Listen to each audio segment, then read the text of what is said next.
আদরের ভাগিনাই কেড়ে নিল ঘুমন্ত মামার জীবন। যে মামা নিজের সন্তানের মতো করে মানুষ করেছিলেন আদরের ভাগিনাকে, ভাগ্যের নির্মম পরিহাসে সেই ভাগিনাই কুপিয়ে হত্যা করল মামাকে। একদিকে এখন বাড়িতে খোঁড়া হচ্ছে মামার কবর, অন্যদিকে সেই মামাকে হত্যার দায়ে ভাগিনা পলাতক। মামা ভাগিনার সম্পর্কের করুণ পরিণতি দেখে হতবাক এলাকাবাসী। ভাগিনার আমরা তো বলছি এক বোনের পর এক বোন গেছি, কান্দলে তার বোনের বাড়ি যাইতো, আবার কান্দলে আইতো, সেই ভাগিনা যেরকম কিছু করবে এটা আমার কল্পনার বাইরে।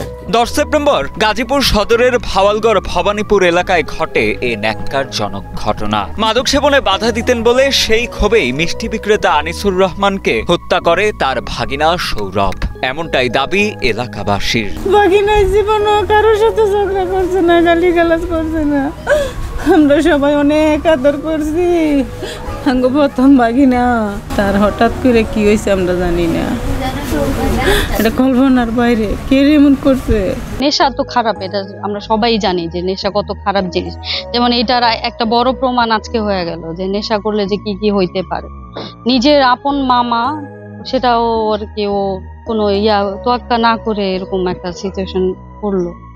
যাই হোক, এটার ভুক্তভোগী তো তার ওয়াইফ হবে, তার বাচ্চারা হবে। পরিবারের সদস্য ও এলাকাবাসী জানান, মাদকাসক্ত ছেলে সৌরভকে 1 সপ্তাহ আগে চিকিৎসার জন্য ভারতে যাওয়ার সময় মামা আনিসুরের কাছে রেখে গিয়েছিলেন তার বাবা মা। কিন্তু মামার বাড়িতেও নিয়মিত মাদক সেবন করত সৌরভ। 10 সেপ্টেম্বর দোকান থেকে ফেরার পর মামা আনিসুর ভাগিনা সৌরভকে মাদক সেবনে বাধা দিলে সে ক্ষিপ্ত হয়ে যায়। পরে ঘুমন্ত অবস্থায় মামাকে বটি দিয়ে কুপিয়ে হত্যা করে পালিয়ে যায় সে। চিৎকার চেঁচামেচি শুনে লোকজন এগিয়ে এলে গুরুতর আহত আনিসুর রহমানকে হাসপাতালে ভর্তি করানো হয়, কিন্তু পরবর্তীতে চিকিৎসকেরা তাকে মৃত ঘোষণা করেন। বডিটা নিতে চাই, কইতে তুমি বডি দেখি করবা, কই লেবু কাটুন।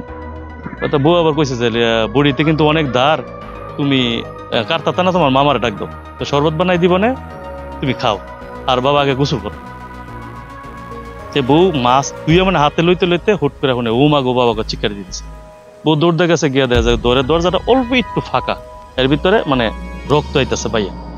তো বউ যে দরজা ধাক্কা দিছে, ও দরজা আর পাড়া দিয়ে লাগাইছে। দরজা যে লাগাইছে পরে বউ তোমার চিরাটা শুরু হয়ে গেছে, যে ঘরের ভিতরে মারতেছে তারে। এদিকে এই ঘটনার পর গা ঢাকা দিয়েছে অভিযুক্ত ভাগিনা, আর মামার মরদেহ ময়নাতদন্তের জন্য মর্গে পাঠানো হয়েছে।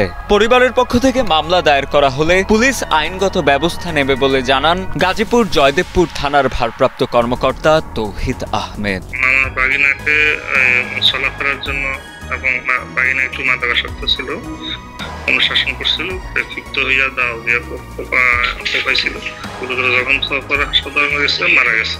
ময়নাতদন্তের জন্য প্রেরণ করা হয়েছে। মামলা প্রক্রিয়াধীন আছে, আসামি গ্রেপ্তার চেষ্টা চলছে।